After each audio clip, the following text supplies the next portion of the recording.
저는 궁금한 질문이 있습니다. 마음을 비우며 어느지는 것들 책들 보면서 이 세상에 태어난 이유는 영혼을 갈고 닦기 위해서다라는 부분을 감명 깊게 보았습니다. 그렇다면 내 영혼을 갈고 닦기 위해서 함께 사는 가족, 예를 들어서 남편에게도 늘 큰 마음으로 신의 눈을 보며 살아야 하는 것인지요? 아니면 나는 소중하니까 이제 그만하자 해야 하는지요? 의견을 여쭙습니다.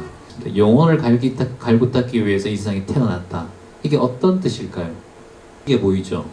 영혼을 갈고 닦기 위해서 우리가 태어났다. 이런 책들이 잘 팔립니다. 뭔가 멋있잖아요.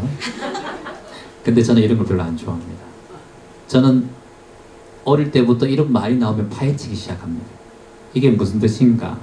그래서 경전이나 유교나 도교나 철학, 성경 뭐 읽어보지 않은 책들이 없는 이유가 이런 글들을 쓰는 내용이 이 사람의 마음의 저자가 마음이 뭘까? 그냥 좋다 이게 아니라, 여러분, 저는 이 글을 보면서 영혼을 갈고 닦기 위해서 태어나서 우리가 태어났다, 이 말은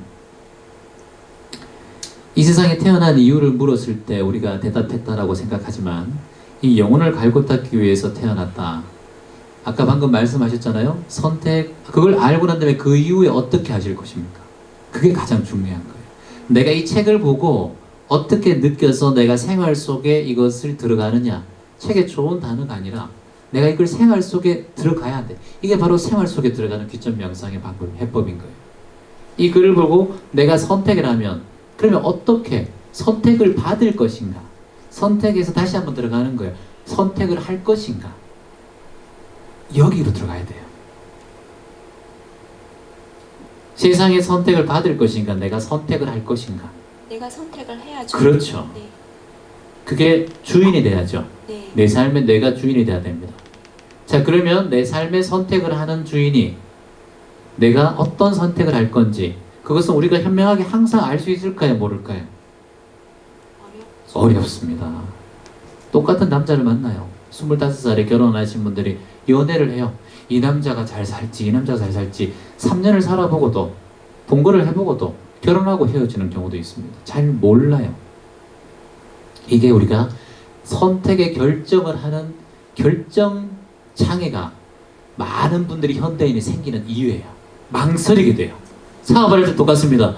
애견 카페를 할까? 미용실을 할까? 애견 센터를 할까? 계속해서 고민합니다. 어떤 걸 잘 할 수 있을까? 여기가 상권이 좋을까? 저기가 상권이 좋을까? 부동산 더욱 마케팅을 하면서 여기가 좋을까? 여기 A가 좋을까? B가 좋을까? 항상 고민하죠. 중요한 건 어떤 걸 선택하는 게 중요한 게 아니에요, 여러분. 선택을 하는 게 중요한 게 아니란 말이에요. 선택을 하는 게 중요한 게 아니라 그 선택을 한 후 내가 어떻게 행동하는 게 가장 중요해요. 그러면 어떤 선택을 하든 여러분들의 삶의 주인이 될 수 있습니다. 바로 수처작주면 입처계진이란 말이에요. 어떤 곳이든 주인이 될 수 있고, 그곳에 가서 진리를 만나는 주인 행세를 할 수 있는 거예요. 그게 여러분이 돼야 돼요. 그게 여러분들의 아까 얘기했던 바로 자존감 있는 삶이 될 수 있는 거예요. 자존심이 아니라. 그러면 어떻게 해야 될까요? 내가 어떤 사람을 선택하든 어떤 사업을 하든 간에 그 선택한 후에 내가 나가는 방향을 내가 선택하고 내가 잘해 나가면 되는데, 나중에 우리는 어떤 선택을 하든 항상 그것을 내가 잘못했고 이걸 선택 보지 않고 남들 때문에 라는 말을 계속합니다. 아, 이것만 하지만 않았으면 내가 됐을걸, 이 남자만 선택 안 했으면 내가 행복했을걸, 항상 그렇게 생각하죠. 지금 바꾸려 하지 않죠. 항상 거기에 머물러 있죠. 이게 어디 머물러 있는 겁니까? 과거입니다. 바로 선택을 한 후 이틀이 지났어요. 그러면 선택은 과거예요. 이미. 자, 5천만 원을 들여서 가게를 만들었다. 그럼 이 가게를 차렸어. A라는 가게를 차렸어.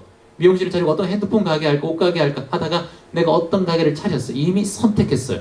근데 자꾸 안 되다 보면 뒤에 게 선택하지 못한 내 모습이 자꾸 뒤돌아 보입니다. 그때 여러분들은 인생이 망가집니다. 이런 실패를 절대 하시면 안 됩니다. 제가 20살 때 노숙을 서울역에서 했어요. 그때 내가 12살 때부터 혼자 살았어요. 혼자 살면서 내 삶의 자체가 사랑도 못 받고 부모님한테 사랑도 못 받고 노숙도 하고 이런 삶을 뒤돌아봤다면 저는 지금의 제 이 모습에 있을 수가 없습니다. 지금 이 모습에 있는 이유는 제가 그 모습은 과거의 모습이고, 아까 처음에 얘기한 거 비슷한 건데, 처음에 얘기한 거 비슷한 내용이 과거에 있었던 내 생각이 망쳐온 것에 내가 집중하는 순간 과거의 인연이 그대로 끌려옵니다. 그러면 옛날에 선택한 것까지 다 눈덩이처럼 내 삶에 끌려와서 나는 우울해지고 힘들어지고 좌절하는 삶을 그대로 흘러갑니다. 물꼬는 절대 바뀌지 않아요, 여러분. 여러분의 인생의 물꼬는 절대 바뀌지 않습니다. 옛날처럼 굴러가면 그렇게 굴러갑니다. 근데 여러분의 인생을 바꾸려면 옛날처럼 굴러가는 이 순간에 물꼬를 바꿔야 돼. 여기 선택을 누가 한다? 여러분이 해야 됩니다.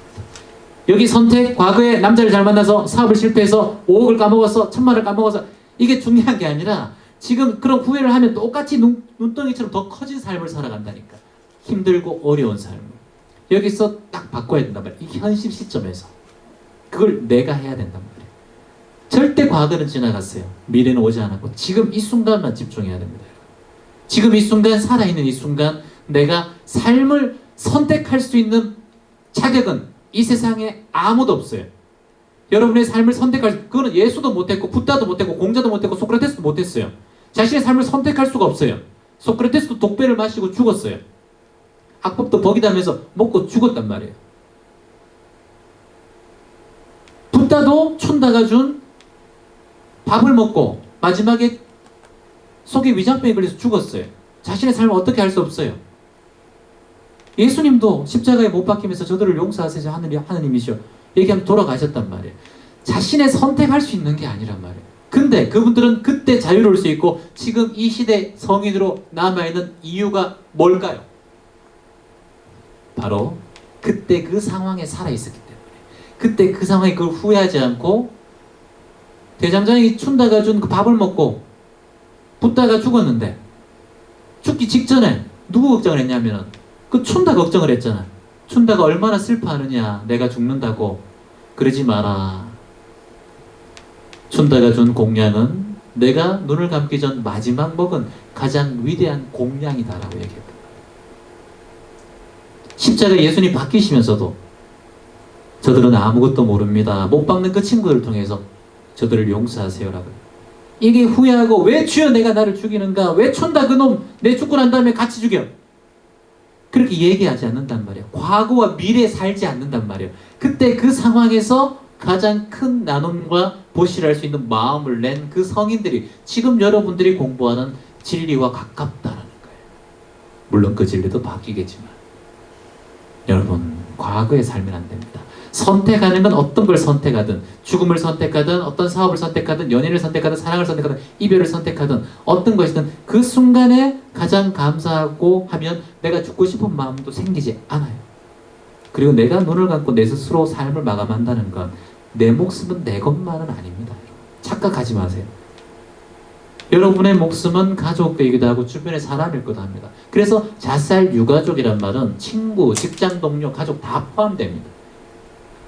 그 나머지 사람들은 지옥 속에 사는 거예요. 내 혼자 사라지면 그만이다라는 생각은 절대 아주 미개한 다람쥐 개미도 안 합니다.